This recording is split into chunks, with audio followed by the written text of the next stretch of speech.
Bon. Cher public, cher jury, chers camarades, l'heure est grave. Aujourd'hui, moi, grande Siana, du haut de mon mètre 47, malade, je vais vous parler d'un fléau mondial, la pizza à l'ananas. Mais d'abord, j'aimerais que vous sachiez que je n'ai jamais eu envie de faire ce discours devant vous, surtout avec un sujet aussi stupide que celui-ci. D'ailleurs, merci Madame de Rose. Mais bon, vu que j'ai dû venir ici, et certainement pas à cause de certaines personnes en particulier, autant vous dire ce que j'en pense maintenant. Eh bien, pour commencer, suite à une enquête menée auprès d'un large panel de la population par l'ISMC, Institut de sondage Mayo-Siana, j'ai pu constater que 73% des Français n'aiment pas la pizza à l'ananas. On dit que le pape lui-même aurait excommunié son inventeur en disant que seul le malin pouvait créer une telle abomination. Oui, vous m'avez très bien entendu, chers fans de pizza à l'ananas, sale suppôt de Satan. Bien évidemment, la pizza hawaïenne ne devrait pas être réduite à son seul mariage contre nature. D'un point de vue purement esthétique, c'est beau, hein. Mais là, je ne suis pas sûre que je pourrais me délecter de ce mets exquis. La pizza à l'ananas est criminelle, mes chers compatriotes. Selon cette citation de Sainte-Beuve, le mauvais goût mène au crime.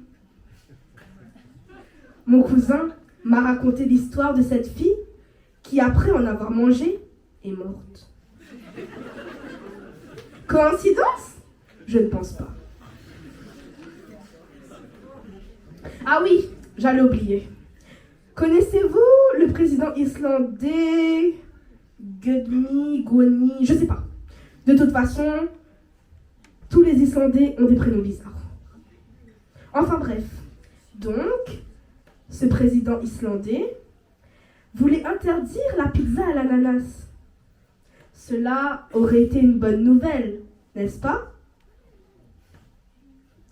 Mais malheureusement, ce dirigeant a lâchement changé d'avis et a lui-même dit, et je le cite, « Même si je déteste l'ananas sur la pizza, la liberté individuelle de choisir ses propres garnitures reste bien plus importante. » Trahison! Mais bon, au moins, Gudmi, je sais pas quoi, a permis d'éviter une crise diplomatique grâce à son retour en arrière. Parlons aussi d'une autre conséquence que la pizza à l'ananas a créée, les ruptures. Que ce soit des ruptures amicales, amoureuses ou encore familiales, la hawaïenne ne cesse de détruire notre quotidien et animer nos disputes. C'est incroyable comment cette pizza peut dissoudre des relations. D'ailleurs, quelqu'un a déjà vu un ananas Victoria pousser près de Naples? L'on se souvient tous de cette période sombre pour la culture réunionnaise, quand une influenceuse avait osé, oh sacrilège, ajouter de la crème fraîche à notre rougail saucisse.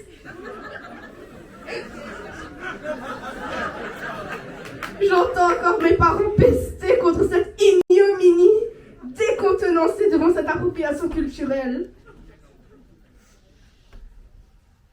Bana, il prend déjà notre travail, Aster, il prend notre rougail, disait-il. Sans doute était-ce là une grande offense à leurs yeux. Eh bien, les Italiens, eux, n'en pensent pas moins. On ne touche pas aux madeleines de Proust. Et si vous n'êtes toujours pas convaincu du non-sens de la pizza hawaïenne, sachez qu'au début, tout cela n'était qu'un canular. un prank ou un prank, comme dirait Madame Granon, d'un Canadien à sa femme. Les blagues les plus courtes ne sont-elles pas les meilleures? Eh bien, ce canular me semble un peu long là, non? Bien sûr, certains me diront, goûte avant de dire que tu n'aimes pas, qu'il faudrait que je me calme, moi, que ce n'est pas grave, que c'est la mondialisation, le métissage, que je suis réunionnaise, que je suis moi-même un mélange improbable. Ah, la Réunion, cette terre de mélange, ce confetti de tolérance au milieu de l'océan Indien, un kaléidoscope ethnique. Et peut-être qu'ils ont raison. Ce doit être les mêmes qui disent chocolatine ou qui mettent le lait avant les céréales. Bref, vous savez, les goûts et les couleurs ne se discutent pas, comme dirait mon père.